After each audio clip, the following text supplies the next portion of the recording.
Oh, wow. Hello, and welcome to Legendary and Green Team, Episode 3.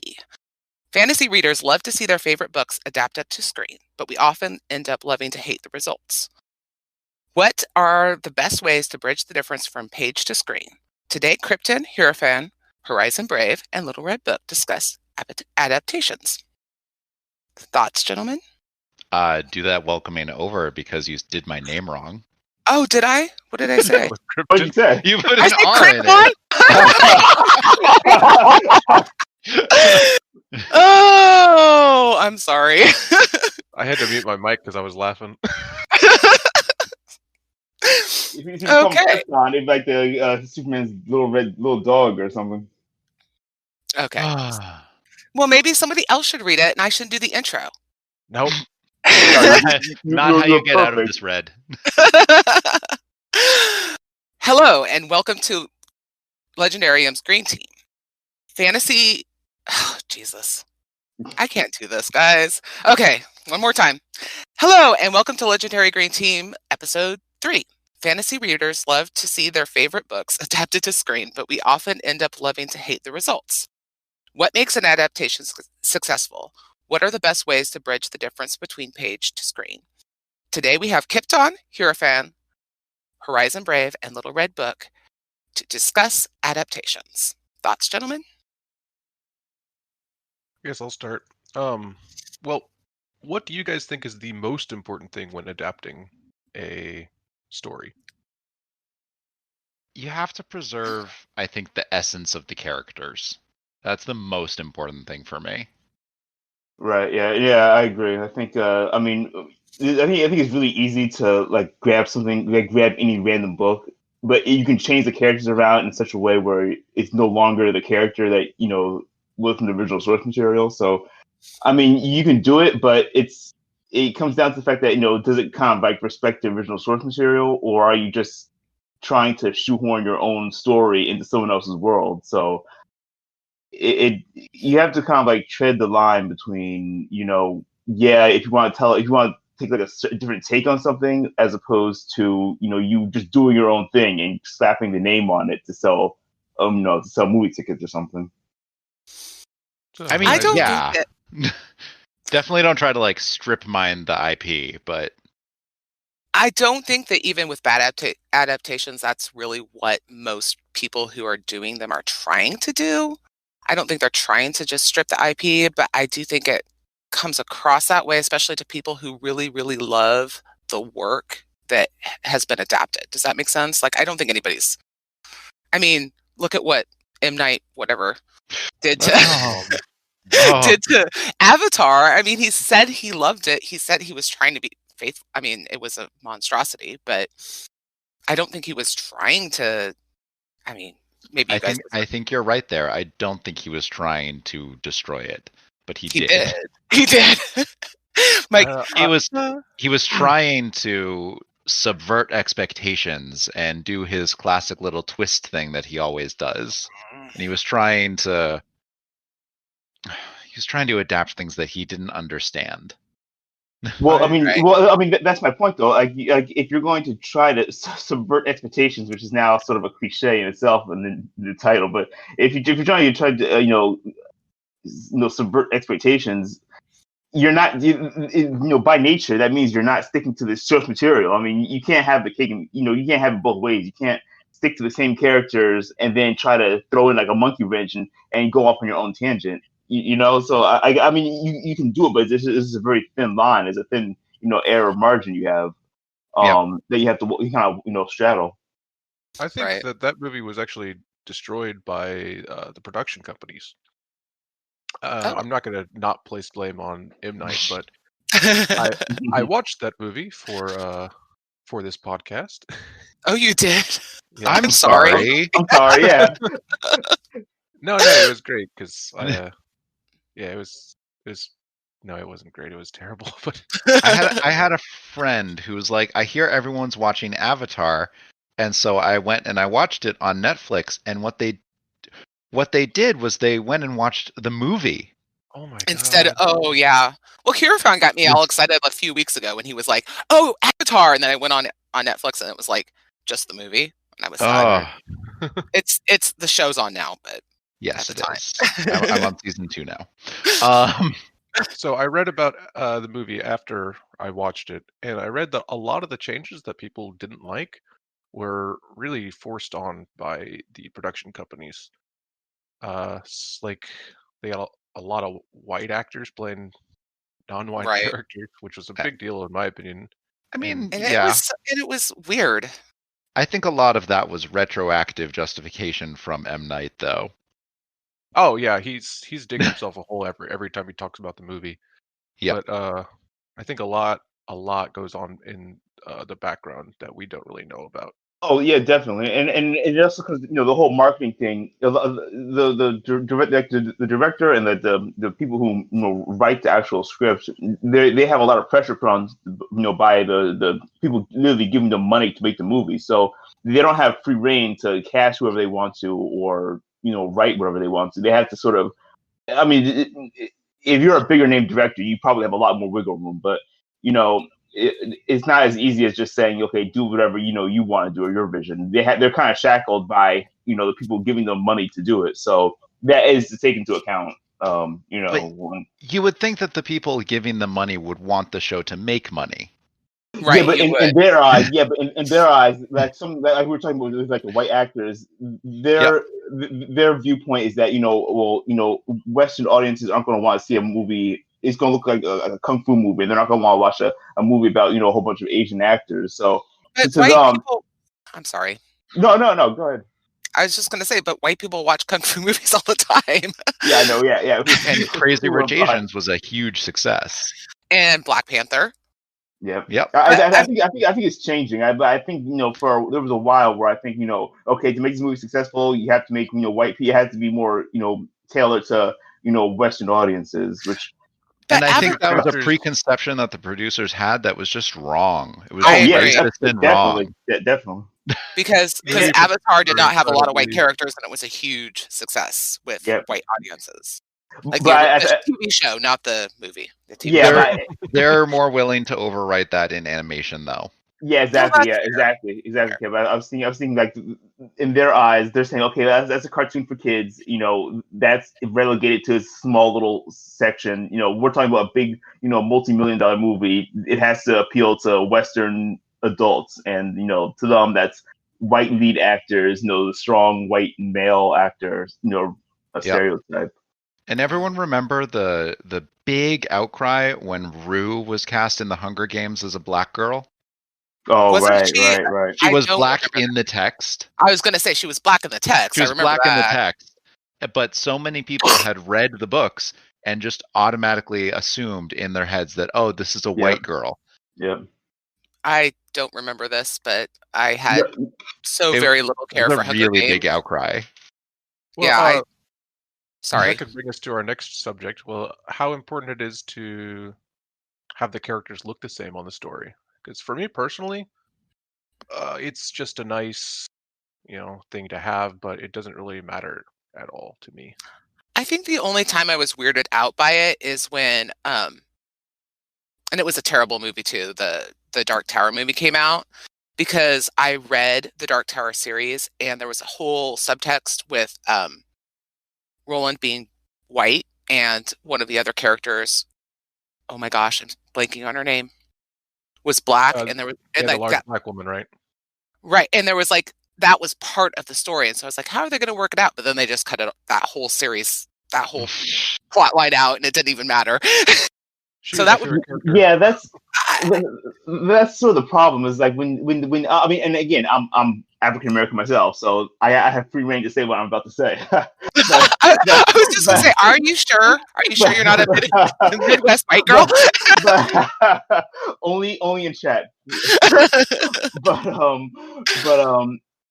So I have no problem with them making changing gender, but or race, but is when it sort of then steps on the toes of the actual story. That's when it kind of gets to the point where, okay, well, you're kind of doing yourself, you're digging yourself into more, a hole, because you then have to explain, or write off, as you're saying, an entire part of the plot, or you have to, go kind of bend over backwards to squeeze it in there. So I mean, I don't like, for example, I don't know if you guys saw Ghost in the Shell. Ghost in the Shell, the main character is obviously, in the original animation, she's, so obviously supposed to be an Asian woman, supposed to be Japanese, but in the live action movie, they cast Scarlett Johansson. And for me, I actually, I'm probably one of the few people, I actually enjoyed that movie. I actually liked the movie. And I didn't mind that she was cast as a white actress. She did an okay job, but Ghost in the Shell is a unique example, though, because like in the animation style, she is Japanese, but she's also like a white artificial Japanese person because she's actually a robotic body.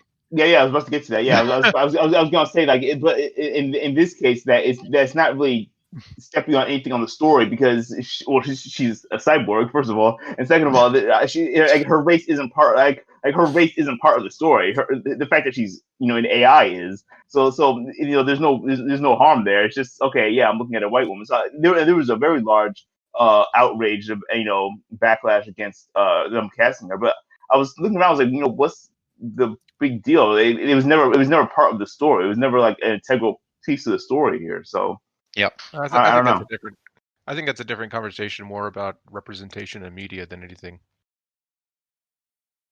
Yeah. I mean, that definitely factors into it. When a lot of times, like the decisions to change a character's appearance or what have you, sometimes that does tread into the whole racial representation. Yeah, that's why I mentioned the Dark Tower, because there was this integral racial element to the plot, and then but like I said, they just tossed everything out anyway, so it didn't even matter, which was they tried not to do it, right? I don't even know why they did the Dark Tower the way they did it. And I love Idris Elba. He is a beautiful man and a great actor, and I love seeing him, but that was just so strange to me. Like, why are you doing that? Anyway. Like, if you were going to adapt an N.K. Jemisin work, I would probably say you couldn't change the race, ethnicity, sex, or orientation of any of the main cast without losing an integral part of the plot. Yes, I would agree. But I've only read other authors that's not true. Right. Right. Robert Jordan, as we're about to see, they're going to change things dramatically around unless they give most of the main cast wigs. Well, I think that I asked you guys earlier what you thought was the most important in adaptations, and you both said Horizon and Kip said characters.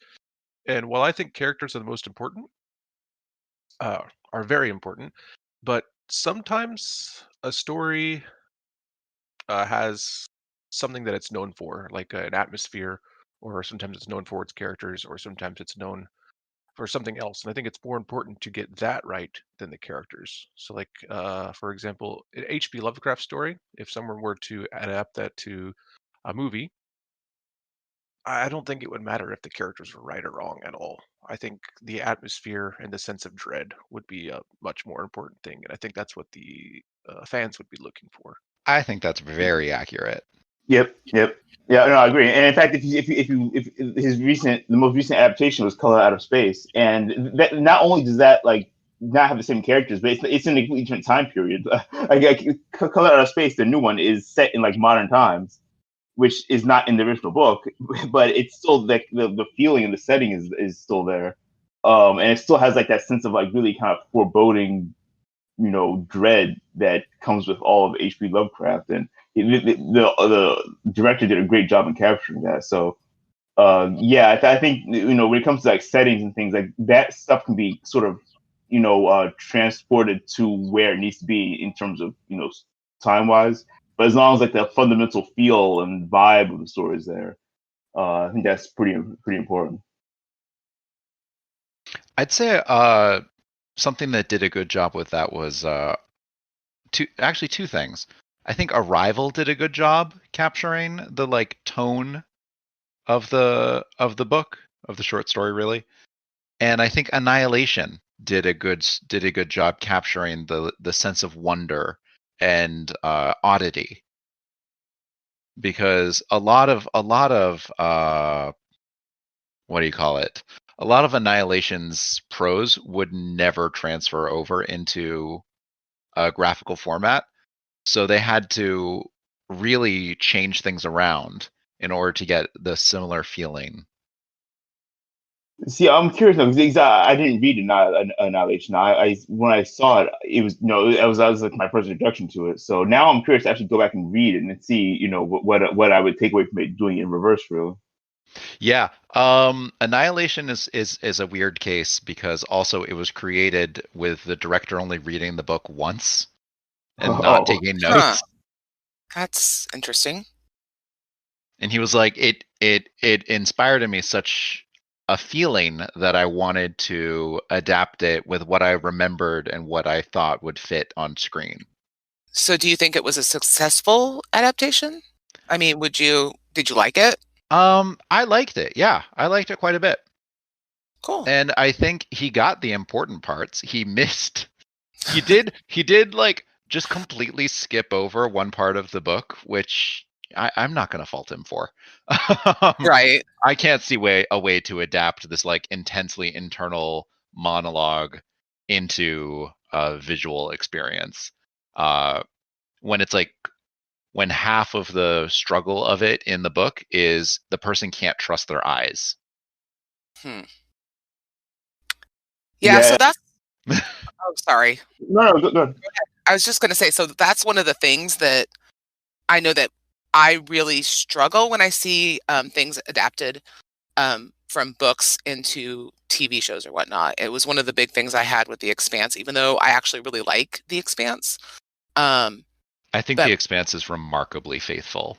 It really is, but just you miss that internal voice, and there's no good way, because I loved the part where you're inside Miller's head and he's thinking about whatever's going on.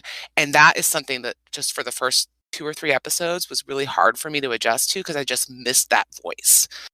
And I know exactly what you mean. I'm probably the only one. Has anyone read the Nausicaa novels? Nausicaa? No. No, I've just seen the whatever anime. His name is. Yeah, thank you. The anime. So in comic format, they have thought bubbles, right? So you could always read them. But for some reason, when it comes to animation, they just have these characters say these things out loud, which is incredibly jarring, and it just. So the movie starts out with Nausicaa by herself, and she's thinking about these giant creatures, but she's talking to herself, and everyone talks to themselves, but it's nothing like the way that people talk to themselves when they're that very different from the way that people talk to themselves and people talk in front of other people. And it's very off-putting, but there's not really a different way to do it, in my opinion. Yeah, I noticed that actually sort of happens in anime a lot, actually, where like they don't really do a lot of inner dialogue. They just do a lot of like actual like spoken outward dialogue to themselves. Like it always comes out as like not fake, but it's just like no one really does. No one walks around and like talks to themselves in like this overly monotone and thought provoking way. So it always kind of puts me off on anime. I enjoy a lot of animation, but it's just that a lot of it can be so overdone and dramatic. I think that's one of the things. Though.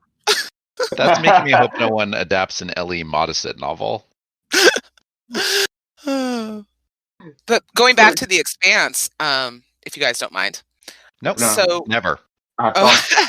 So one of the things I found really interesting and that I thought was really successful in that adaptation is that they kind of rearranged the plot lines, because when you read the books, like you don't even meet Avasarala. 100%. 100%. I can't say her name. You have to say it. Avasarala. Thank you. My hot Indian grandma with the beautiful clothes. Shohei Agashalu.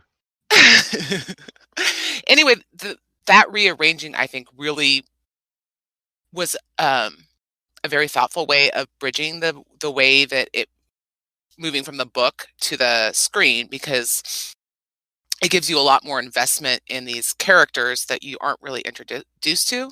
And I know is it Stephanie that's reading, or is it Megan? Stephanie. Yeah, and she's having problems with all the reintroducing of the characters and stuff. She's not anymore. Well, originally for the first couple books, and giving that investment into the show where you have these characters that you can kind of hold on to, especially because it's you're less invested by watching a TV show than when you read a book. And I just a really good adjustment, and I really enjoyed that part of it.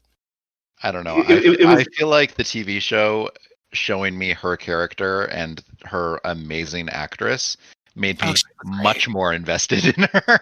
No. What I'm saying is that because I just reread it and she is indelibly stamped into my head now.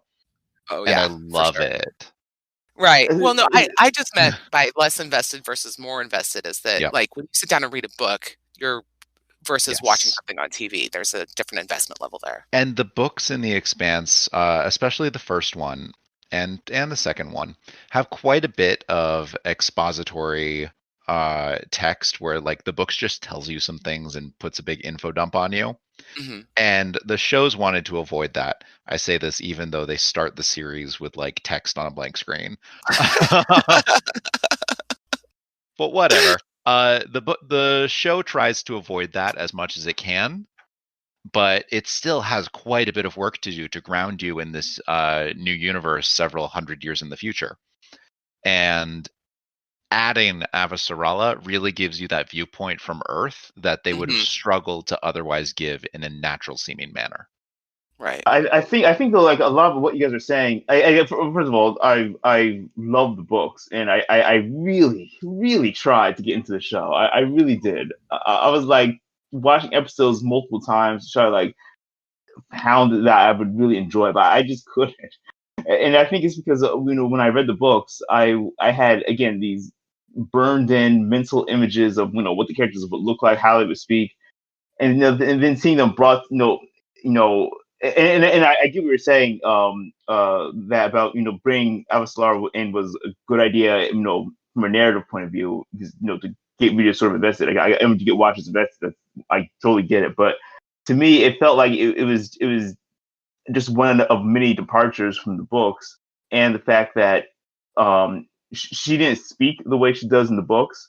So they stripped that whole and I know it drives Stephanie nuts, but I mean, but like the speech, like her speech is like, and her manner of speaking is how that's like core of her character. I mean, that's like, you mean her swearing? Yeah, all her swearing. Yeah, and I know.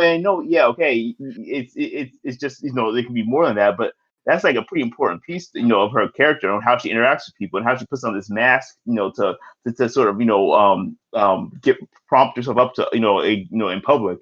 So I thought that was like a big miss for me, and also the fact that the crew again just didn't. It felt like just like movie stars and models, like sexy models, walking around on screen. Like it just didn't feel anywhere near as like gritty and lived in. Are you calling Amos a sexy model? Oh, he's a sexy man. that is a big sexy man right there, right? I mean, he's kind of cute. You don't think so, Kim? No, he's incredibly attractive. I mean, he's fine. Holden is not. No, he's not. No, he's very weird.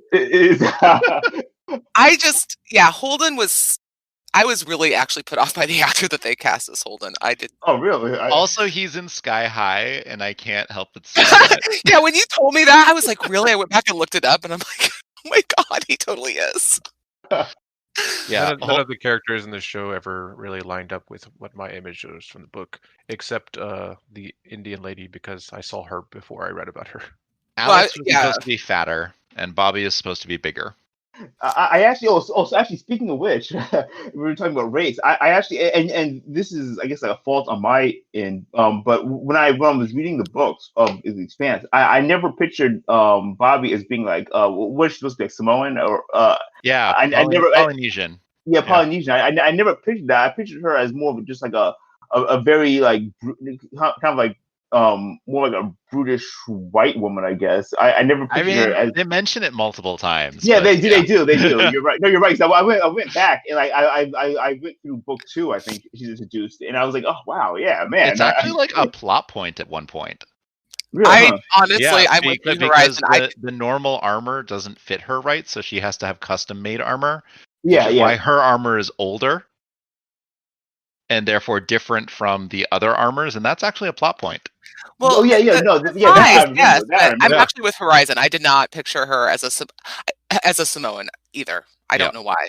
That makes me. I mean, I don't know. And I pictured. I also read it and watched the show simultaneously. The first 3 books. You're lucky.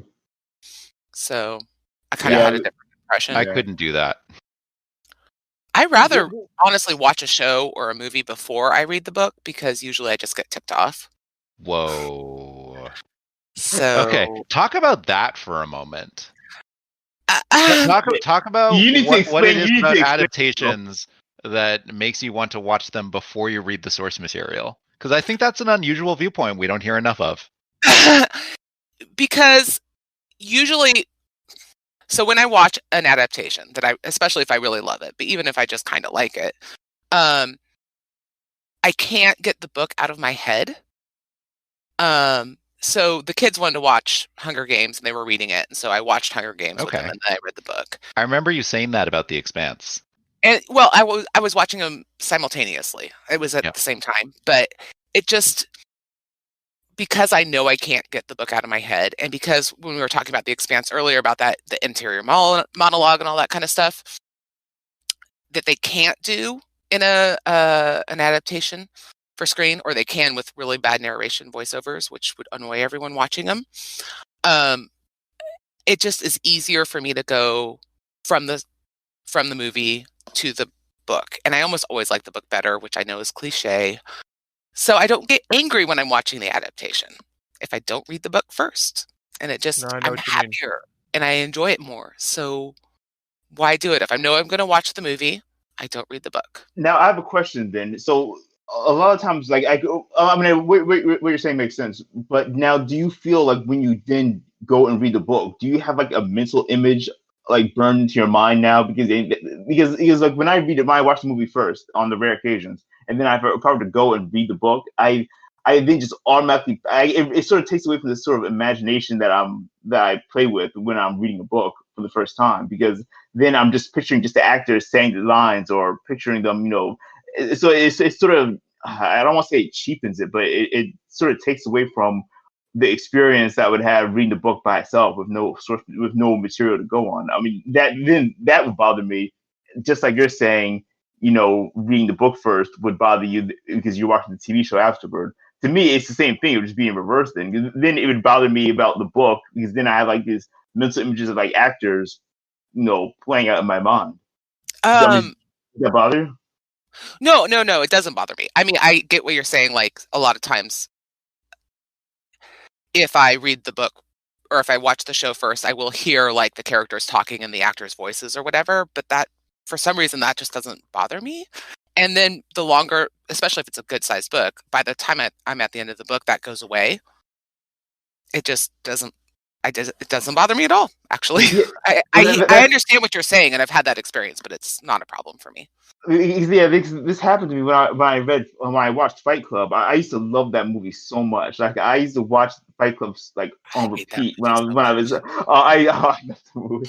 But then when I went to read the the book that it was based on, all I pictured was like Brad freaking Pitt and Ed Norton. Like it was so hard for me to then separate the two. And I feel like if I read the book first and then I went into the movie, I would have an easier time delineating the two, and I would kind of like separate them. But when I read the book afterward, it was just Brad Pitt all the time. I got a question for everybody.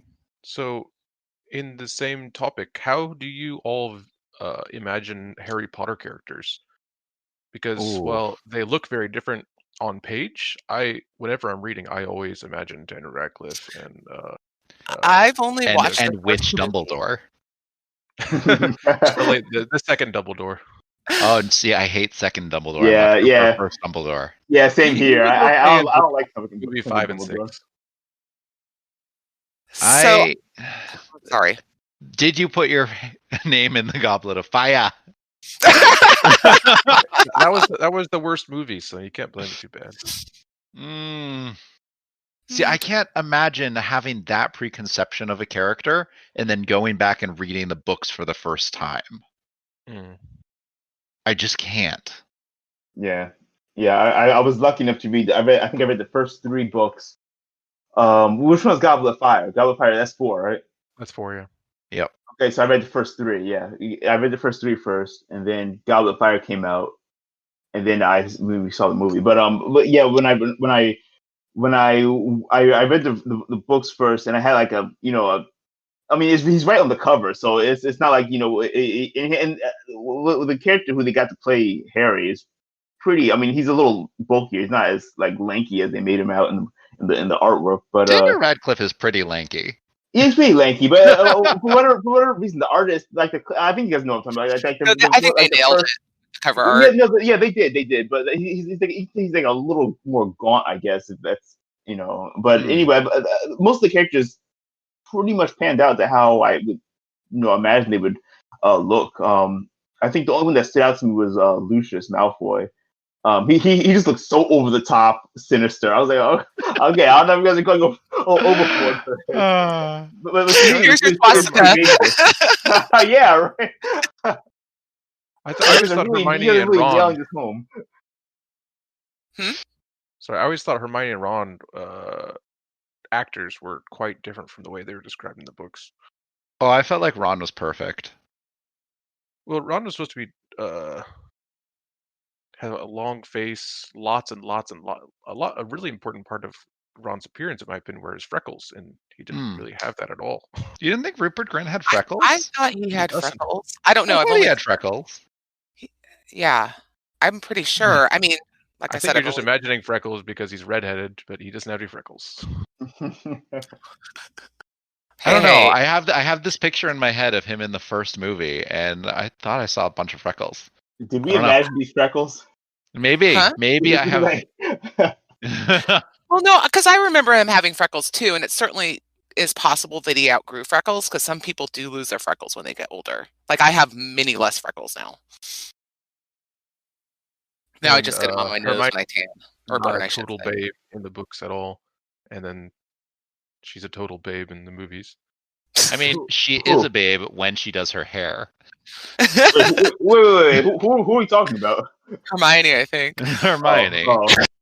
Oh, you mean that like Hermione is canonically a babe when she does her hair with a bunch of Sleeky's hair potion. But it takes too many bottles to do every day. Too much time, too much work. And you have to accept her natural hair for what it is. Oh, God, that's my hair. Such a mess. But yeah, no, Hermione canonically cleans up great, if you want to use that term. That's a fair term. She just has, very bushy hair, and I'm fine with that. First movie Hermione had bushier hair than I thought was possible. That's exactly what my hair is like when it's long. In terms of accurate adaptations, that's probably one of the most accurate movies ever made, the first one. Yep. It's the only one I've seen, and I've read all the books once. And then, she gets better at magic over the years. Well, okay, good. I'm glad. Like, she went to the Molly Weasley School of Everyday Magic. Yeah, I'm sorry, guys, but Harry Potter's just, like, I was in college when they started coming out, so they just don't have this place in my heart that they have for you guys. I didn't grow up with them, but I was I want to say I was in 8th grade when they came out, around there, maybe a little. I grew up with the book. I didn't technically grow up with them, but I guess when I read them, I was getting into like my fantasy, mood of Dungeons and Dragons and everything. So they definitely had a place in my growing up for me. But I was never like attached to them like I was like some other fantasy series. Kip and I are about the same age, so I'm looking at pictures of Rupert Grint, and I'm not seeing freckles. Oh no, we imagined them. Reading in high school. Yeah, I was a junior in college, I think, when I read the first one. Yeah, I was definitely in high school. I wasn't even in high school when I started reading Harry Potter. God, I'm so old. Well, should we move I'm on pretty sure I to? was in middle school. Well, should we move on to? Oh, go ahead. I was gonna say, I was gonna talk a little bit about Lord of the Rings. Okay. Oh yeah, the best adaptation of all time? Sure. Definitely. So, I think that it's a really good example of what is done right with adaptation. It captures feelings, the feeling and the mood. And it's also really very careful about what it eliminates because there's no way you could put all of the Lord of the Rings, well, into a movie because it would be even longer than the director are. And so I kind of made a little list of 3 adaptations from the book. The first one is eliminating Tom Bombadil, Ooh, which Agreed. I love Tom. I love the character. He's great. But I'm glad they did because it just would have taken up too much time in like the first hour is them getting out of the Shire. It would have been very. It would have been very awkward too. Like it would have been like it would have been too random. I think for people to nowadays latch onto and take kind of seriously. It would have been too. It would have been. It would have broken the pace of the movie. And then, so the way they handled Faramir's character was bad. It was very, very bad, and it made me very angry because he's a good guy, and him trying to take the ring from Frodo, I almost walked out of the movie. So, huh? I was also going to say. wrote. You were going to say? I was just gonna say that didn't bother me only because I knew it was coming from like a narrative point of where Boo. and, I disagree. no I know what you're saying. I do partially agree with it, but sometimes like it does have that there are some liberties that directors have to take to tell a good story rather than completely 100% adapting the movie as is on paper, because I think their job first and foremost is to make an entertaining movie, and not everyone has read Lord of the Rings. So I think overall in general, and it's nothing that so completely deviates that it's completely unwatchable. It's something that it's not in the book and it does change the character, but from a narrative point of view for other people who haven't read the book, it does a lot in the way of keeping people invested. I think it's better to change it a little bit rather than and turn people off and have them be bored and not like the whole movie as a whole, rather than just make a concession and make a small change here just to keep people engaged and enjoy the movie, for the bigger picture.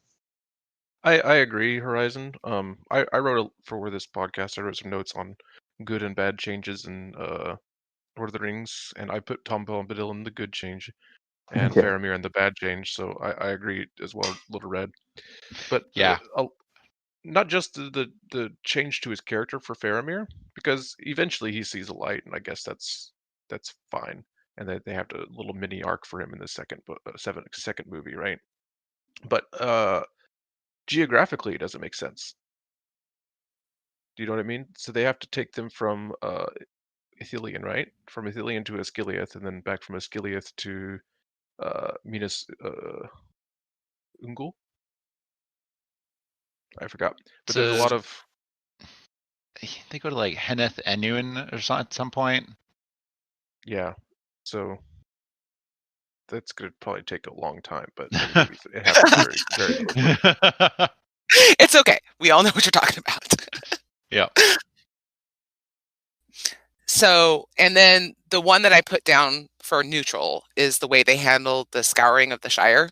So it's a part of the book that I like, but and I think that it does take a little bit away from the plot, because there's this whole with the hobbits coming back into themselves and they're returning home and they have to set things right.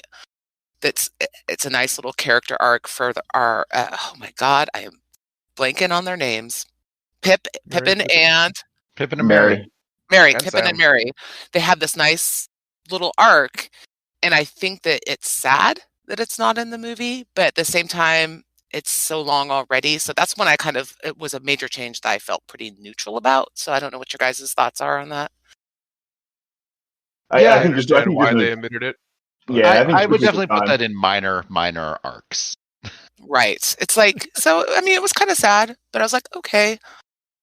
As a fan, I was very upset that it was gone, but I understand why. Oh, really? Yeah. Let's try an exercise. If you had to adapt one of your favorite works, and you had to cut one big thing to get rid of it, what would you get rid of? Oh no, because we're all going to come from different. Like Red, let's you and I think about if you had to adapt Song of the Lioness and you had to cut one big thing, what would you cut? Oh geez, I don't know. I was hoping you'd do one that we let's do because I've only read it once, so let's do Sabriel instead. Oh, Sabriel? Okay. Yeah, because we both. I've read it several times. I'm sure you have too. I have, yeah. What would I cut? What would I cut? It has to be a major plot point, right? A major plot point, yeah. I don't know if that counts as a major plot point. I would definitely cut out the beginning where she's baptized. Sure. But that's not major. That's not major. That's a prologue. You guys think too. I mean, not for our really book, hard. But for book. I was about to say, like, I'll cut the last chapter, that the big one. I have no idea what you guys are talking about. You should read them though; they're really good. Oh, so I would cut out a whole bunch of what goes on in the house when she first gets into. I would also cut that part.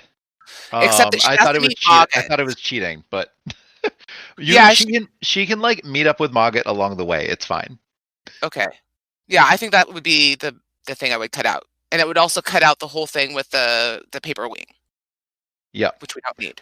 I would also cut out the like servant that gives her the bath. No, the servant like at the beginning when she gets the bells and book from her father. Oh. I would cut that out. I'd replace it with Mogget.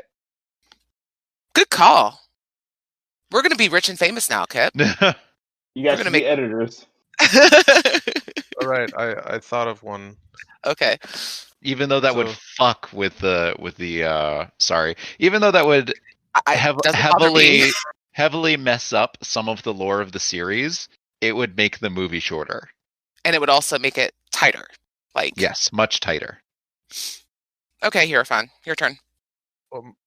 My favorite is Malazan, which would never see the light of day. Oh God, no! So. Don't even bother saying what you're going to cut from that. Oh come on, Kip! Give him a chance. Unless you're going to say I cut Icarium. Oh, I couldn't cut Icarium. You totally could, and the story wouldn't change much. Oh, it's true though. But I love him too much. He's a major character, but he's one of my favorite characters. But he's pretty useless. Oh, that's not true. The end of his arc is pretty important. Everybody's pretty useless in Malazan. No, I would cut Trots. You're not convincing me to read this, guys. Sorry. Just cut Animander Rake. Just say, hey. You couldn't do that. No, you really couldn't do that. Other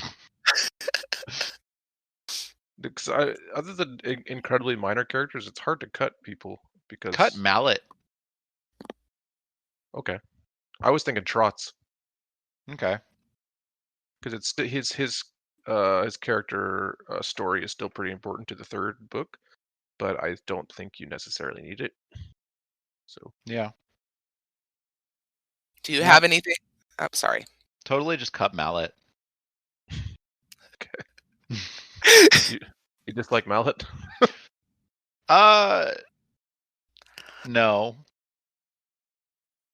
Who else could you cut? Oh, there's so many fun options. You could cut Benedict. If you cut one character, it's not going to change much because the story is still incredibly complicated. Incredibly you could long. probably cut 80% of Malazan characters. Yeah. Give them to somebody else. What's so funny about this is the second episode was all about why I should read this series, and you guys have just convinced me not to read the series. Look, I'm not saying that they're not good characters. I'm not saying they're not good books. I'm not saying that they're not integral to the story that is being told in Malazan. But I am saying that if you're ever going to try and make a TV show out of Malazan, or God forbid a movie, you would have to cut at least 80% of the characters. Yeah, you'd have to give those roles to some. Well, that's what's so great about No, they would Malazan. just be nameless characters. They would be nameless soldiers. Well, there's so many characters, and they all fit different, pieces of the story. And in other books, one character would fit so many different roles, and it might work for that story. But in Malazan, they have different characters fitting different roles because it is a complicated world, just like real life. There is no such thing as a Malazan adaptation that is faithful to the source material, unless it's like a 20-season TV series. All right, so just as an outsider here, what are you guys saying then? Are you saying that these characters, these tertiary characters, they don't matter to the main story, or rather that they're just boring? No, I think what he's saying is that they're very important to the story, but that there are so many of them that are important to the story that they would have to cut them out and give those roles to somebody else. Okay. Or like condensed characters. Okay, gotcha. Into like one character who just does everything basically. There are two characters in the third book who play a really, really important role in the story, at least for one of the major themes, the Maibi, but they're not even named. Well, that's part of why it's so important, is because these unnamed soldiers did something so great, and they want to respect people like that. This is not the Malazan episode. No, but we could, speaking of adaptations, talk about Wheel of Time a little bit, because that's coming out soon. What do you guys think they're going to cut? Have you read Wheel of Time? I have read it. Oh, yes. What do we think they're going to cut from Wheel of Time? Wait. Minor spoilers for Wheel of Time. I really hope they cut at least some of Rand's love interests. Oh, yeah, absolutely. Horizon, have you read it? Anyway. Have you read Wheel I have of Time? not. And funny enough, I was really going to start the Wheel of Time read along this summer, but you guys go ahead. I'm very curious. So I know what to skip over as I'm reading. I hope they cut the weirdly BDSM training rituals in the White Tower. Oh, Lord. I will make note of that to skip. I hope they cut all of the political stuff in the slog. Oh, yeah. Elaine's bath scene. I hope they cut that. Oh, right. They're not going to, but I hope they do. Well, they could tighten it up a little bit, so it's not like 3 chapters or whatever it was in the book. It was like 3 pages. 3 full pages of someone taking a bath. It felt like 3 chapters. They could cut out like a whole bunch of the Aes Sedai and like just combine them into just a couple characters. I really hope they're going to do that. Yeah, there's too many Aes Sedai. Not have that. No, I was gonna say, where is this show debuting at? What streaming service? Because that will determine. All right, so yeah, I don't have a lot to base on them because I haven't watched Good Omens. So I'm not sure what their normal. So unlike unlike The Expanse, they don't have to cut any number of swears. Yeah. Because the Sci-Fi Channel could only air a certain number of swears. Yeah, per episode. Yeah. But there's not a lot of swears in Wheel of Time. In Avasarala's language, there was. Oh well, yeah. I'm talking about Wheel of Time though. They're not going to have to. No, it's all fake swearing, which is very nice for TV networks to adapt. And it's also hilarious. It annoys me so much. Oh, man. So they're probably going to run into problems in England when they say bloody so many times. Right. Because that's actually a real swear word in England versus here. Which is so cute. I just want to get rid of Perrin's love interest because I don't like her. I wish she would disappear, but she's not going to. Oh, I know she's not. Yeah. They already casted her, right? Yeah. I'm pretty sure. I don't remember that, but I do you think they're going to keep Shador Logoth? Yes. I absolutely do. And I'm trying to remember because is he the guy with the? Oh, That's the city. oh yes. I Yeah, was thinking about the character that they're absolutely going to keep Shador Logoth because they have to. I don't see how the story works without it. I think you can cut it. I mean, it's got important parts. I think they're going to cut Terran's ferry. And maybe the circus. There's no way they're skipping the circus. Oh, please skip the circus. There's no way they're skipping the circus. Poor Horizon has no idea what we're talking about. They might skip the like academies that Rand sets up. Maybe. I like think that. this is more entertaining than actually reading the series. just hearing what you guys don't like about it, and hope to God it doesn't appear on screen is more entertaining. Oh! I hope they don't make fun of rape. Oh yeah, right. I hope they don't make fun of men getting raped by women. I really hope that is not in there. That's my number one peeve with the series. That whole book, because that whole book was very rapey in a lot of spots, and it was super upsetting to me. Oh, I hope they cut down the length of the antiquing trip that is the journey to fetch the Bowl of the Winds. Oh, it's so true. I've never heard it described like that. That's the best way I've ever heard it described. All right, well, we should move on. But okay, we've talked about good adaptations, but has everyone seen The Hobbit? the first free movie version or the cartoon version from like 1978? I saw the first two movies, and I was like, I don't need to see the third. Yeah, I fell asleep trying to watch the third one 3 times and gave up. I fell asleep in the middle of the goblin section of the second one twice. The Hobbit movies are like such a masterclass in what. And it's funny because it's in the same series. It's the same director, but it's just a masterclass in like what not to do when trying to direct an adaptation. Like he went from perfecting an adaptation of Lord of the Rings for the most part. He pretty much nailed it. So then moving on to the Hobbit, and I think what we were talking about before with studio intervention, I think this plays into a lot, but. Just going from now the Hobbit, where it's like, why was this made? Why were some choices made here? It's really bizarre. I think a lot of it was money. I was just gonna say that's 100% what it was, because they took this teeny weeny little book, relatively speaking, and stretched it out to 3 movies. Yeah. And then there's this weird love story between the elf and the dwarf, and I'm like, well, that's the thing. Like, theoretically, you could stretch out that movie if you really wanted to. You could write in a lot of filler. But I mean, rather you can still call it The Hobbit is up in the air, up in the air. But it's just the way they filled it out and what they filled it out with, and the scenes they made. The choices. It's just so like. And the tone. Yeah, that's a big thing. The tone was just so lost, and like now the Hobbit. Don't get me wrong, the Hobbit is a more lighthearted tone than Lord of the Rings. So, yes, 100%.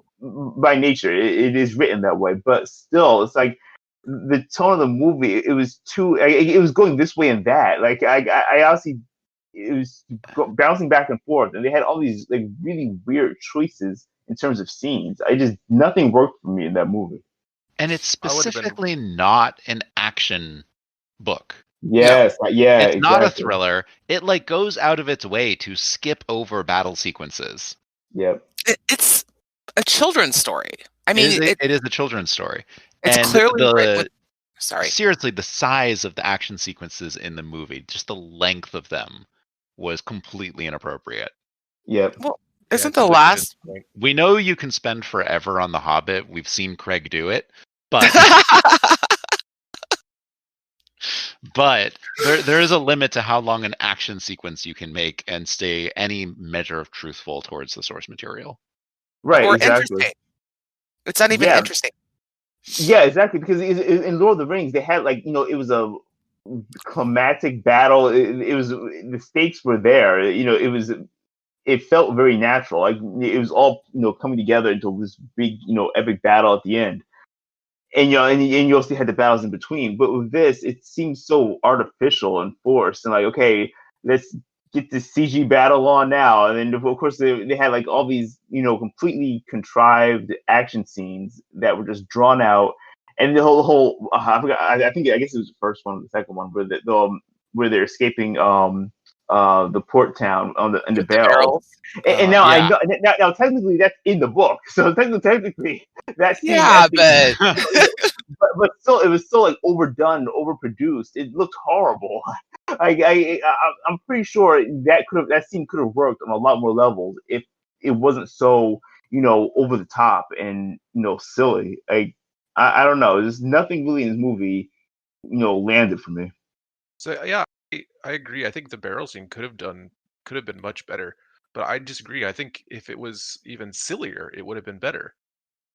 Because like you said, the movie's always like going in between extremes on terms of tone, where it's so serious and then it's just ridiculous, but ridiculous in a bad way. It was trying to intersperse humor with seriousness, and it wasn't working. Yeah, exactly. Like often that can work great. Like a little bit of humor is how you, like in the middle of a very serious situation, is how you end up with dwarf tossing at Helm's Deep. Like that was great. I loved that moment. And it's also real. Like people who are in really serious situations like that will sometimes joke about it. Yeah. I mean, because that's the way you cope. Yeah, there is. I mean, there's a whole genre of comic relief. That's the thing in movies. But when having a comic relief, in a movie is different than trying to straddle the entire movie being funny or dark or serious. You can't have all these genres bombard you all in the same movie, because it sort of just feels like, okay, I have no idea how I'm supposed to feel right now. Like, is this dwarf serious or not? Is he gonna like fall down a flight of stairs, or is he gonna chop my face off? Like, I have no idea. I have no idea how to feel right now. So then that's the problem with the movie. Like the whole thing was just so I don't know. Jarring. It was. It just didn't sit well with me. Well, and even the humor really was not really that great. It wasn't comic relief so much as like, okay, this is really absurd now. Yeah, well, that's what I want to say next. The comedy was just very different. So you brought up the dwarf tossing in Helm's Deep. That was funny because we know the character of Gimli. Yes, and right. We understand that like he would never do this unless it was that kind of situation. Whereas in The Hobbit, they didn't really establish the characters that well, so we didn't really care. So they can't make jokes about characters and characters' reaction. They have to make, I don't know, silly, stupid jokes. Yep.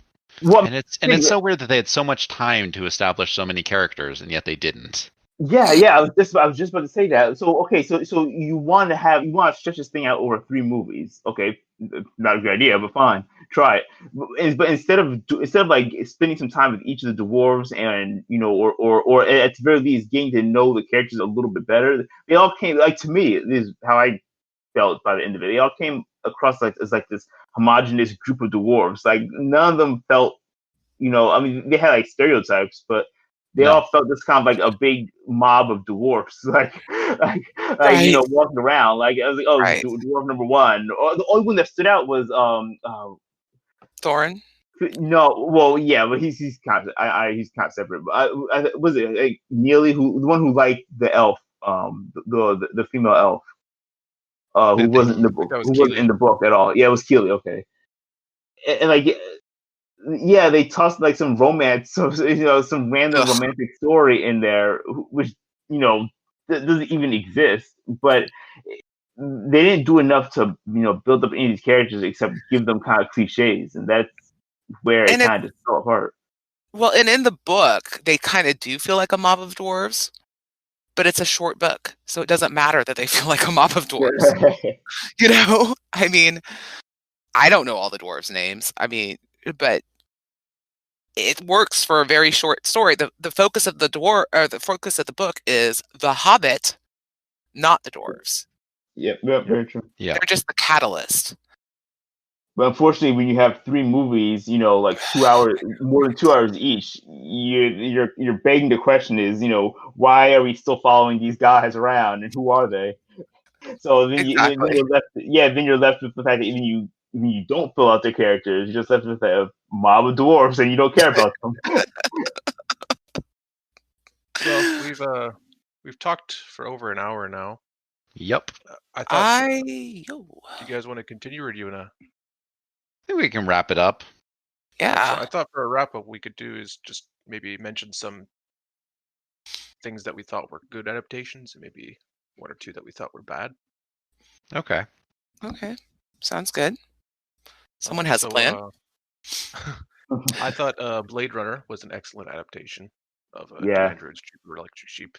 Sure. I was going to bring that up earlier, actually.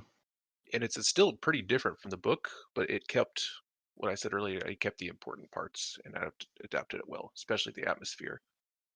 I thought the Castlevania Netflix adaptation was wonderful. It's not from a book, but it's from a video game, which you never see good adaptations. And I thought it expanded on what was in the books or in the games, which in my opinion don't really have real characters, but they turned them into real characters for the screen, and It was a lot of world building. There's a lot of world building. They brought the world building and the atmosphere from the games, and that was really adapted well. And then Princess Bride, I thought was an excellent adaptation. That they changed an important part from the book, but they changed it well for the screen. So good. Two of my favorite adaptations recently. Well, one of them is recent. Good Omens. Yep. Transferred over, and I think they did a great job. They worked to the strength of the cast that they had, and trusting in David Tennant's never a bad idea. Agreed. One other one, it's a bit older, is Contact.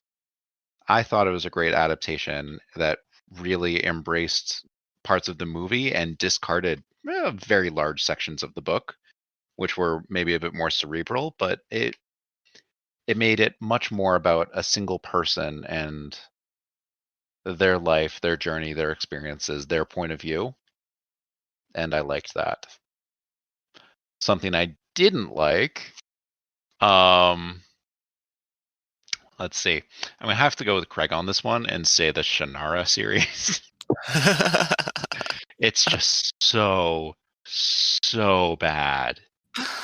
So bad. For people who don't know, Shannara is supposed to be set several thousand years in the future. Right. And with elves. And goblins. and other things. Yeah. But then occasionally there's come upon I don't know, a high school prom that has been buried underground for 3,000 years, and the balloons are still there. The banners and yearbooks and tables and tinsel are all still there.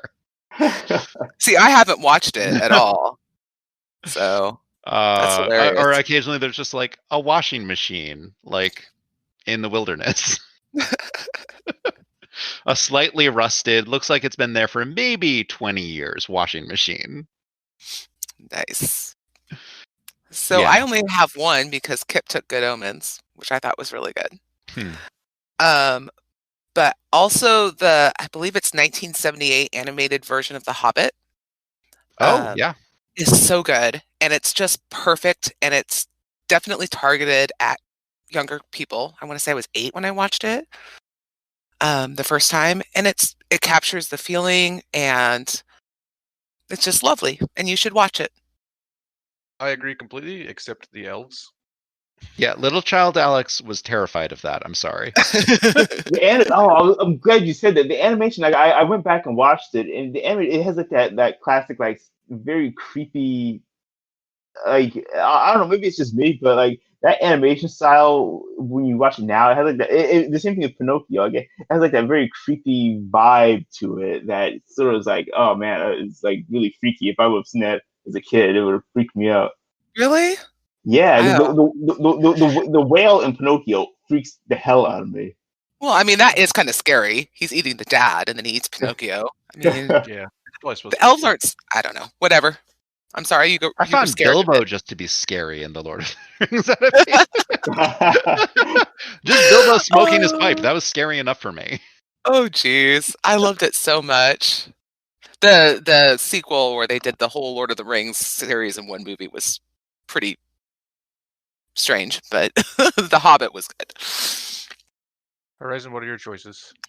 I got all right. So one of my favorites is this. Technically, is an adaptation because both the movie and the book were written at the same time. But 2001: Space Odyssey, I think really, in looking back now, I think really it's just still such a powerful movie, and like and speaking of which, it's sort of timely as we had our docking of Dragon and the ISS today. But the Discovery is an but iconic spaceship. it's so cool looking. Like, and that scene when it docks and it's like the big ring that spins. Yep. It's just kind of underrated to how good it looks. Like, if you go back and look at it, like, it looks amazing. Yeah. So I love that, and even though they were both written and filmed at the same time, I still kind of count that. Another one is actually V for Vendetta, based on comic book. But the movie I actually really liked, actually, and they had Natalie Portman in it. I mean, it's an amazing movie. Yeah, it's a pretty good movie. And I like it because it's so like satirical, but it captures that whole like satire vibe from the comic, and the comic itself is kind of dark, and it still has like that very like creepy kind of not into the world, but sort of like shit is going down kind of feel to it. And it's such a great opening too, with like the 1812 overture is so fucking rad. Yes, beautiful. Yeah, and Tim, you're gonna like this one. I'm putting on here Cloud Atlas actually. Yes, I knew you like it. I almost said it. It's on my list right here. The only thing that bothers me about the movie is the Tom Hanks part. Oh wait, okay. Well, the future Tom Hanks part, the future, like far future storyline.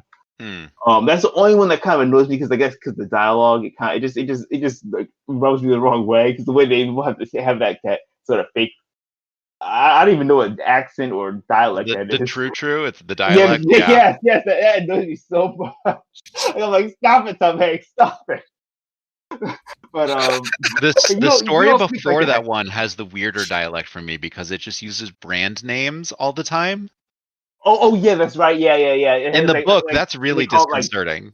When they call they call all movies like Disney's, and they call like all shoes are like Nikes and stuff like that. Yep, and like every camera is like a Kodak. Yeah, the Kodak. Yeah, I mean it's kind of creepy, but it feels like, oh man, that could. It's like Kleenex. Happen. Yeah, like Clorox. Yep. Yeah. But that's one of my, like, when I saw the trailer for this movie, I didn't see the movie. I read thankfully I had time to read the book before the movie came out. But once I saw the trailer for it, the trailer is just perfect. Like how it captures this movie. And I went back and read the book, and I fell in love with it. And that's how the movie. I was a little disappointed, but the movie's still damn good. Yep. Well, thank you very much for listening to Green Team, and we will talk to you later. Bye. Thanks, everyone. Bye. Bye.